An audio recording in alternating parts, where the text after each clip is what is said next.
Hi everyone, this is Naeem from Zebu, and today I'm going to talk a bit about the transition from being a service provider, an Airbnb manager, to actually establishing a brand in the vacation rental space, in the short-term rental space. And I'm going to share a few tips and tricks that will help to set you apart in 2025 and really drive those direct bookings. Now, it's not really enough to just say that, oh, I'm not just listing on Airbnb and Booking.com anymore. I've got my own website and taking direct bookings. Direct bookings won't magically just start out. You really have to work hard for them. There's various tools that you can use to automate parts of the process to help make it less cumbersome, but you still need to think about it, you need to plan, you need to strategize, and you need to look at the whole picture and understand how you can build a relationship with your guests. Brand building is all about building a rapport, building trust, and encouraging guests to come back time and time again, build loyalty, bring their friends and family in, and help drive those direct bookings.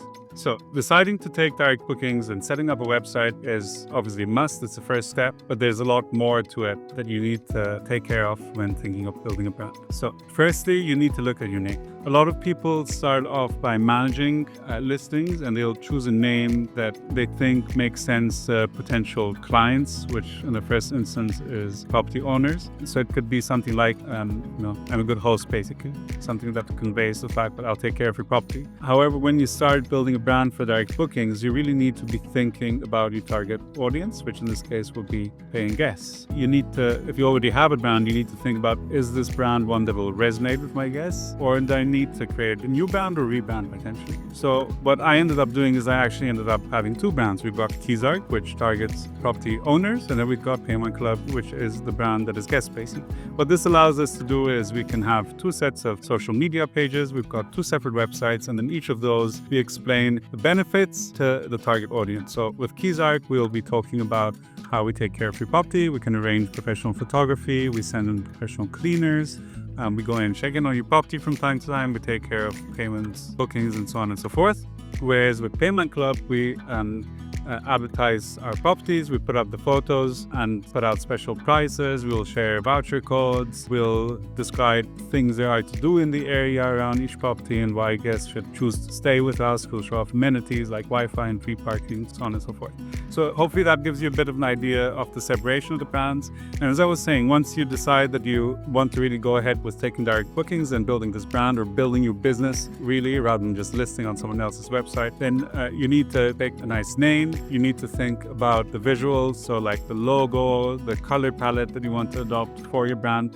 And I would strongly suggest that you seek the help of a professional designer when trying to do this. Obviously, there's AI out there. You can have a play around with that as well. But if you want to build a long-lasting brand, then it might still be worthwhile talking to someone who specializes in branding, because it's part of creating the brand is also the journey and getting asked the right questions and reflecting on the values that you want to convey. And that will also help set tone for your marketing and your communication style, the language that you employ in all your written posts going forward for the rest of your business lifetime. So this is a really crucial part, and it's not one to be underestimated. So in many markets around the world, by now, the short-term rental market has got flooded with supply, and demand remains somewhat limited. So a lot of folks will be struggling to get enough bookings, especially in the low season, to fill their calendar and make a healthy profit.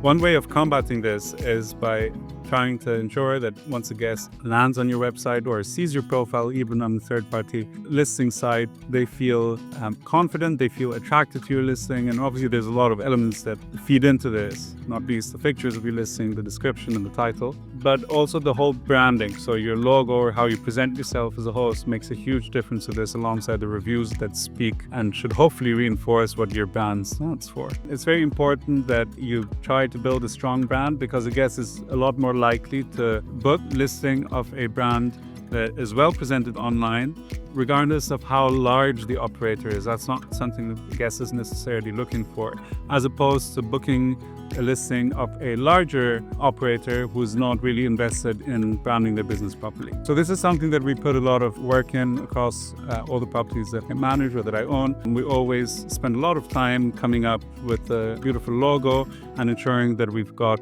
a consistent visual identity across any sort of shop front, if you want, that the guests will interact with. So whether that's our website or our social media, and then also looking at a brand guest journey. So all the time from before they even book, so they see the listing and then they book and they get emails, and we've got nicely designed HTML email templates that again continue with that consistency of the branding. And then even when they get to the property, we'll have sort of a welcome booklet or different notices put up on the walls or in the bathroom or the kitchen, wherever you need to point something out. And all of that needs to look and feel the same, and it needs to be recognizable for the guest, because all of that will feed into building this relationship with the guests and getting the guests to remember who you are and to trust you, and hopefully to book with you and spread the word and bring more referrals in and increase your direct bookings in the long term. So hopefully some of these thoughts may help you. You might already be doing all of this, or there may be bits and bobs that you hadn't thought about before. If you need any help with taking this further, if you need introductions to people who can help with the branding, or if you need help with setting up a direct booking website, then feel free to drop us a line or put a comment on the video. And don't forget to follow us on YouTube and our social media under Zebu for more tips and tricks in the future.